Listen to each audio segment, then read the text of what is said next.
пред 15 години, 96-та, 97-та, 98-та, кога и да е, да му споменеше или на квиз, да го прашаше Бранка Црвенковски или некого друг од ними, што е Кромберг Шуберт, гарант ќе помислеа дека е некој возач на Формула 1. Оти нема ниту чуено, ниту видено, ниту појдено, ниту некаде замолено или тропнато наврата за да донесат некоја инвестиција или да направат било каков напор, некој да дојде во државата и €1, €1, $1 да вложит за тоа да видиме некој фајде. Една беше таква заинтересирана инвестиција Audi A3 за да склопуваат тука автомобили 95-6 година и таа избрка за да можат преку Асиба и МГ да прават трговија и да ги препродаваат колите за македонската полиција тогаш.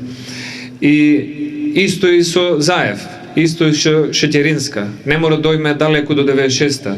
Тие кој беа Шеќеринска, кој беше вице-премиер во владата 2002, 3, 4 година, некој неа да ја прашаше што е Џонсон Мети, сигурно ќе мислеше дека е некој фудбалер од Челси, а не дека е фабрика и дека мој да се донесе, да бидете инвеститор или да отворит нови работни места, дали во Штип, дали во Скопје, дали во Охрид, дали во Кичево. Има разлика. Ти знаеш да препознаеш.